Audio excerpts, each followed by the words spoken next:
So again, you're just going to see a lot of product ready to ship out the door.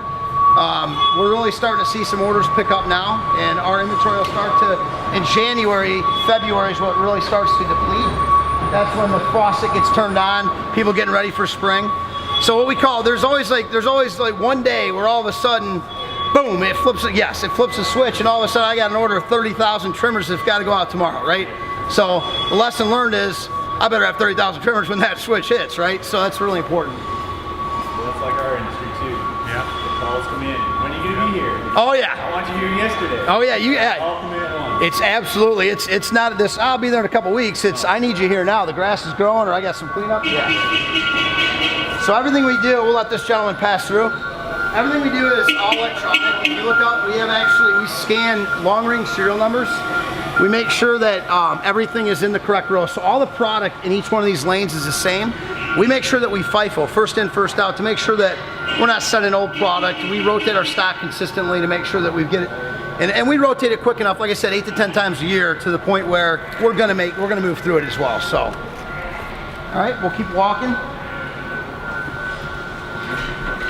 That's a Japan, that's a Japan domestic. Right. It's not the right. So I'll just touch on that since I see this. I see you looking at this. Yeah, I see this. So Ryobi. this is actually not the Ryobi you're thinking. This is a domestic supplied in Japan product. So just give you FYI. Yeah, right.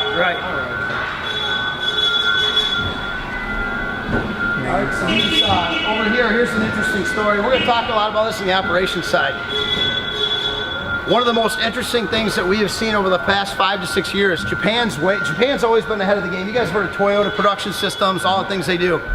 Over the last 5, 6, 7 years, we wanted to prove to Japan that not only are we as good, but we can be better, right? So I want to make sure that our molding, our assembly departments, that we're the gold standard within all of Yamabico. They sent over 5 people to come train on molding for a week. And we've been collaborating, and it's amazing how we're sharing and communicating and seeing such huge things. So, huge benefits. These are all molded parts that we actually mold here and we ship over to Japan. The efficiency from the molding team has been so solid that we're actually able to ship it overseas at a cheaper cost and to produce it over in Japan directly. So what we look at is group benefit. It's not about what's best for Yamabico by themselves or Echo by themselves. It's what's the best group benefit. What makes best sense for Yamabico as a whole. If Echo loses some money, that's okay in the end, as long as the group benefits there. So everything we do is focused on what's the best thing for the team. And then we've got to switch that mentality. We got to get out of the old mentality of, you know, let's look at our little silo and look at what's the big picture and what's best. So that's really important. I don't like silos, and we'll talk more about that too. So as we go back into the component inventory, you guys have any other questions? I'll keep asking just in case, because you guys have a lot of great questions so far. I'll let you know. Oh, watch your step.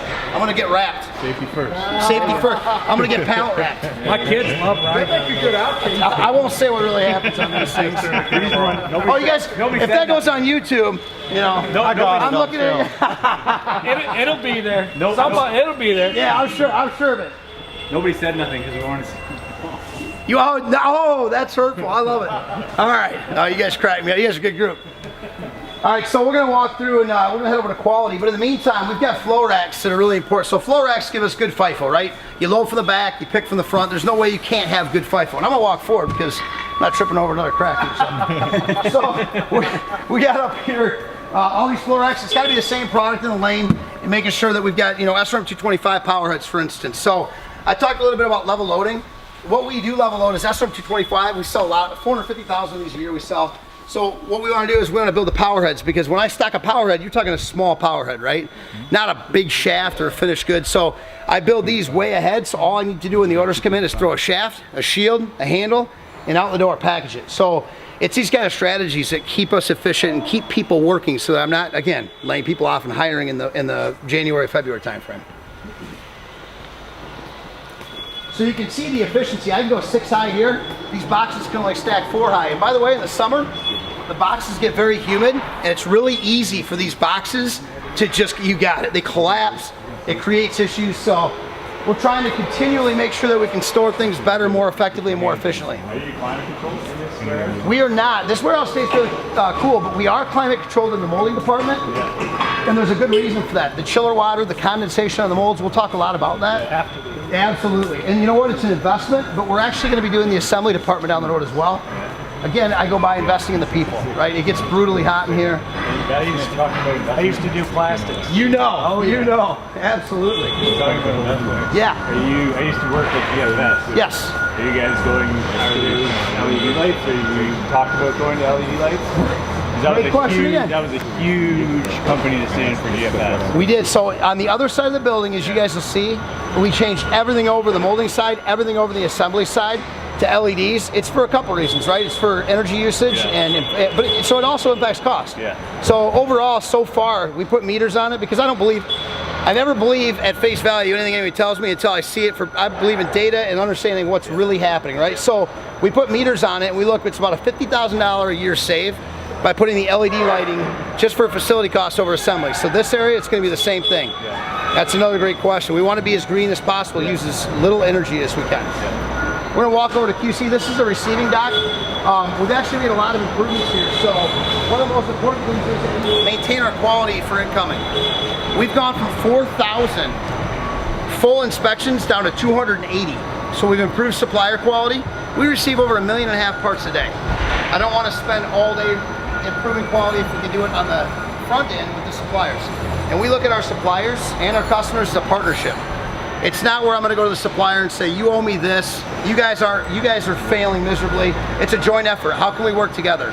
So a good example of that is our specifications on our fuel tanks are extremely tight.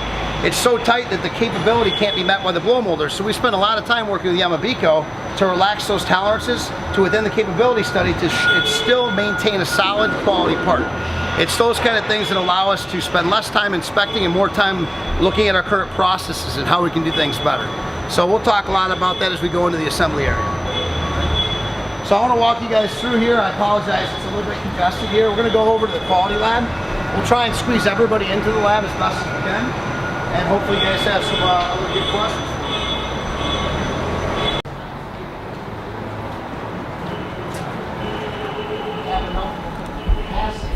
To handle any of our new products. So when new products come in, we do FAIs on every single component, and anything that's a fuel tank or an emission controlled component where we have EPA or CARB guidelines or anything like that, we do also full inspection. So mufflers, carburetors, all of that. It's really important that we ensure quality. If we have any risk with EPA or CARB or compliance, we stop it immediately. We make sure that we are back in spec and that we're all set to go before we ever put that back on the line. So we give quality a ton of emphasis. Not only from equipment standpoint, we've got hardness testers, flat tables, 2 CMMs, a portable CMM out on the floor that I'll show you later. But you'll see as we go out there, people are auditing the processes, auditing the lines. Human nature will always start here, and we always tend to just kind of get a little bit, I'll call it a little bit lazier than we want to be, right? So every day it takes accountability on a daily basis. How is your numbers? What are you doing? How are you improving safety today? Why did we scrap 6 units yesterday? What happened? That follow-up and accountability every single day with everybody is what makes what separates us. Is making sure that people know on a daily basis that focus doesn't wane. It's every day I want to see improvement ideas. I want to see things get better. And again, you're going to hear it all the time. Safety, quality, then delivery, and then we'll worry about cost. But it's got to be a win-win-win-win. We're never going to sacrifice cost reductions for quality or for safety. That's very important. That's something that we as ECHO believe in very, very strongly. So as we go through, we'll continue to talk about. I want to show you examples of what we call poke yokes. Have you guys ever heard of a poke yoke device?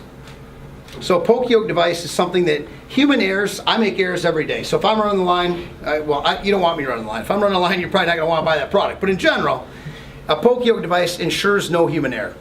And I'll show you some examples. It's things like putting a proc switch in to make sure that we don't miss the knife blade on a trimmer shield, right? If the knife blade's not there, it's certainly a problem. Well, we had issues with that. And I'm not afraid to share the struggles we've had because we've actually been able to overcome them. If we don't focus on some of the quality issues we've had in the past, we'll never get better.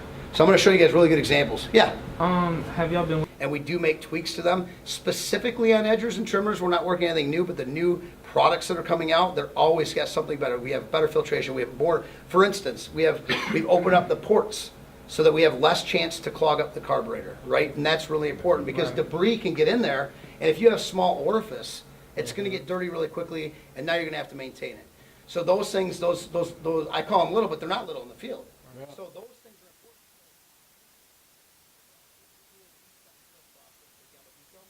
So Yamabeco and Echo now are doing a joint launch. We look at everything up front for designability, feasibility, ergonomics. So when you got to take something apart in the field, we don't want you to have to screw apart the fan cases, right? We want a quick disassembly so you guys can fix whatever is wrong quickly. Sweet. Absolutely, and that's really important is the ergonomics and the ability to repair quickly. So that goes in there. So carburetors, yes, we've had a lot of designs, very intricate changes, and all those little things that go into the development of the Step Zero where we're doing a joint partnership with Yamabeco makes it better. We were able to save a lot of issues between our older blowers and our newer blowers. We've seen a lot more uptime. The durability's there, and I'm extremely excited about some of the new X Series products that you guys have probably or hopefully have or will see.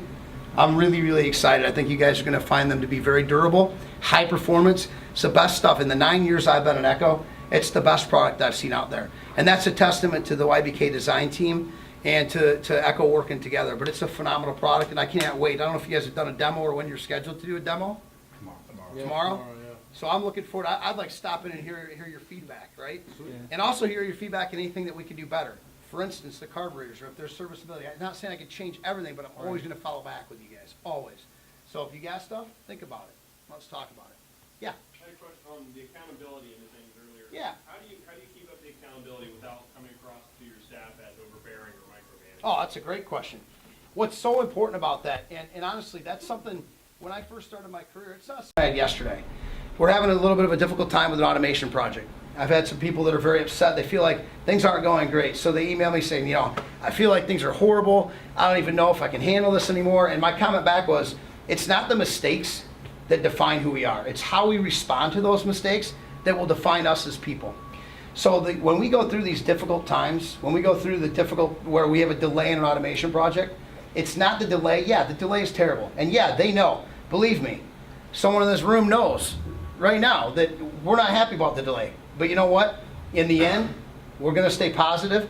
And I told them yesterday that you look back in March, and you're going to look back at this as a huge learning experience. Making mistakes is how we grow, right? It's how we get better. I've made mistakes in my career, but I tried something. I'd rather see people try something and fail rather than not try anything at all. So we don't get anywhere if we don't take risks. So we do fail. We make mistakes on a daily basis, but we try and improve, and we try and not recreate those mistakes. So that's the message I send. And on a daily basis, to your point on accountability, if we had scrap, what's happened is over the time, I started collaborating with all of the groups, and I've got a fantastic team. They make me look good. It's not about me. It's about my team that I've built, and that has made me look much better. So every day when we're out there and we see issues and we talk about it, we don't come down on them. We work with them and mentor them how to fix that in the future. How can you help yourself? And let me give you an example of that. And I'm sorry that I'm long-winded, but I'm passionate about this, okay? I really am. Spark plug. We pull every single recoil starter on every single unit to make sure that everything's moving correctly before we start it. Now what's important is we had some injuries with shoulder pulls because somebody's pulling 1,300 a shift, right? Pulling. It sounds so simple, but all we did, my group suggested it to me, is why don't we go ahead and move the pulling to ahead of the spark plug installation. When the spark plug's not in the unit, it pulls very simple, very easy. So now every single line, we made it the next day, we moved every operation, scrambled the lines to make sure that we rebalance to where they're pulling that unit before spark plug. That got rid of all of our repetitive shoulder injuries. Now, that's what I mean about accountability. So we're accountable to, you owe me a corrective action. And if they can't get that corrective action, they're gonna come to me and say, can you help me get there? Here's my thoughts. And then we collaborate as a team. So the accountability isn't always about beating people up. What I can't tolerate is bad attitude, cancerous attitude, or bad ethics. If you have a strong work ethic and you want to do well, and you give 110%, that makes you a superstar.